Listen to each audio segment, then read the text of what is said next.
ভোলায় বাবা মায়ের কবরের পাশে চিরনিদ্রায় শায়িত হলেন কিংবদন্তি রাজনীতিবিদ সাবেক মন্ত্রী মুক্তিযুদ্ধের অন্যতম সংগঠক তোফায়েল আহমেদ। তার মৃত্যুতে শোকে স্তব্ধ জন্মভূমি ভোলা। তিনি নেই, শুধু রয়ে গেছে তার স্মৃতি, কর্ম আর মানুষের ভালোবাসা। অনেকেই তার কথা স্মৃতিচারণ করতে গিয়ে আবেগে আপ্লুত হয়ে কান্নায় ভেঙে পড়েন। ভোলা প্রতিনিধি ফয়সল বিন ইসলাম নয়নের তথ্য ছবিতে বিস্তারিত ডেস্ক রিপোর্টে। চারিদিকে নীরবতা, সাজানো গোছানো বাড়ি। তোফায়েল আহমেদের মৃত্যুতে ভোলা সদর উপজেলার কোড়ালিয়া গ্রামের বাড়িটিও যেন শোকাভিভূত। সোমবার রাজধানীর একটি হাসপাতালে শেষ নিঃশ্বাস ত্যাগ করেন মুক্তিযুদ্ধের অন্যতম সংগঠক, ৬৯-এর গণ আন্দোলনের মহানায়ক তোফায়েল আহমেদ।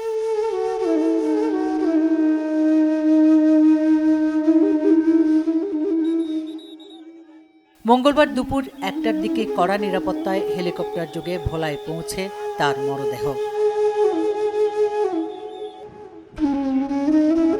ভোলা সরকারি স্কুল মাঠে দূর দূরান্ত থেকে ছুটে যান স্বজন, শুভাকাঙ্ক্ষী ও সাধারণ মানুষ। জোহরের নামাজের পর ভোলা সরকারি স্কুল মাঠের দ্বিতীয় জানাজায় দল মত নির্বিশেষে ঢল নামে জনতার।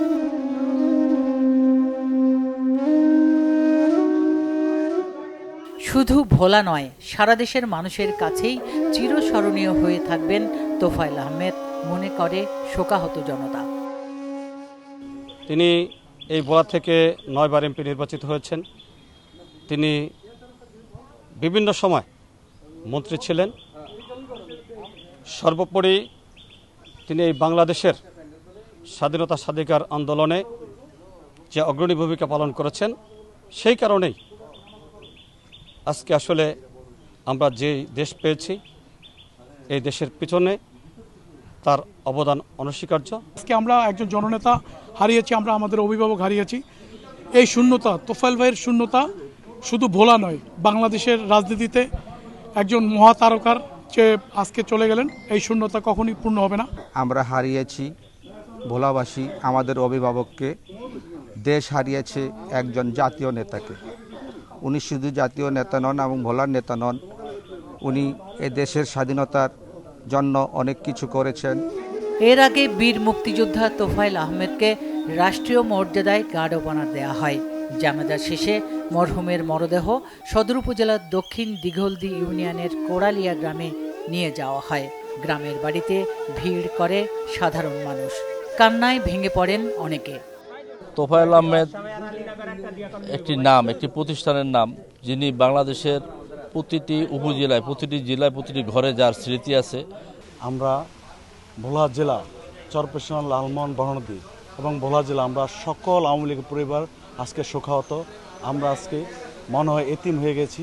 আমরা যারা এই ভোলার প্রেক্ষাপটে তার রাজনীতি করেছি, তার স্নেহ পেয়েছি, তার শাসন পেয়েছি, এই ভোলাতে আমাদেরকে যিনি পরিচিত করেছেন, আমাদের নেতা, প্রিয় নেতা তোফায়েল আহমেদ। পরে গ্রামের পারিবারিক কবরস্থানে বাবা, মা এবং স্ত্রীর পাশে চিরনিদ্রায় শায়িত হন তোফায়েল আহমেদ।